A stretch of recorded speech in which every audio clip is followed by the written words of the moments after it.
네, 이렇게 일본을 떠나서 조금 전에 김포공항에 도착하기까지 크루즈선 탑승자들은 아마도 악몽과 같은 시간을 보냈을 것으로 보입니다. 그들이 격리돼 있었던 일본 현지를 연결해서 얘기를 또 들어보겠습니다. 도쿄 이민영 특파원, 이번에 공군 3호기를 안 탄 나머지 국민들도 있는데 그분들은 이제 어떻게 되는 건가요? 네, 현재 배에 남아있는 우리 국민은 8명입니다.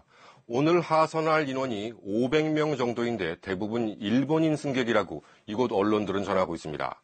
한국인이 일부 포함되어 있는지는 확인되지 않았습니다. 일본 정부가 설정한 격리 기간은 오늘까지입니다. 그래서 오늘부터 하선을 시작해서 이틀 뒤인 21일까지 순차적으로 하선을 진행하겠다는 게 일본 정부의 설명입니다.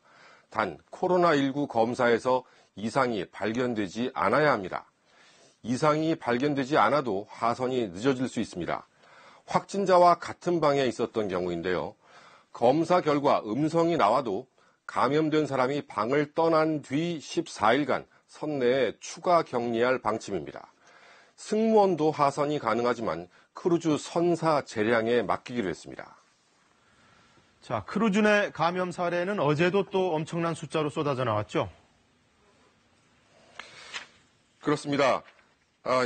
88명이 감염이 추가 확진 판정을 받았는데요. 이로써 이 크루즈선에서 나온 확진자가 모두 552명으로 늘었습니다. 전체 탑승자의 15%가 감염된 건데요. 어제까지 한국인 확진자는 없는 것으로 전해졌습니다. 전체 탑승자 중에 2,402명을 검사한 결과인데요. 나머지 1,300여 명의 결과는 아직 나오지 않았습니다. 코로나19에 감염돼 일본에서 치료 중인 환자 가운데 중증이 23명인데 이 중 20명이 크루즈선에서 나온 환자입니다. 일본 내에서도 확진자가 속출하고 있습니다. 어제 도쿄에서 3명을 비롯해 8명이 추가 확진 판정을 받았습니다. 일본 전체 코로나19 확진자는 600명을 넘었습니다.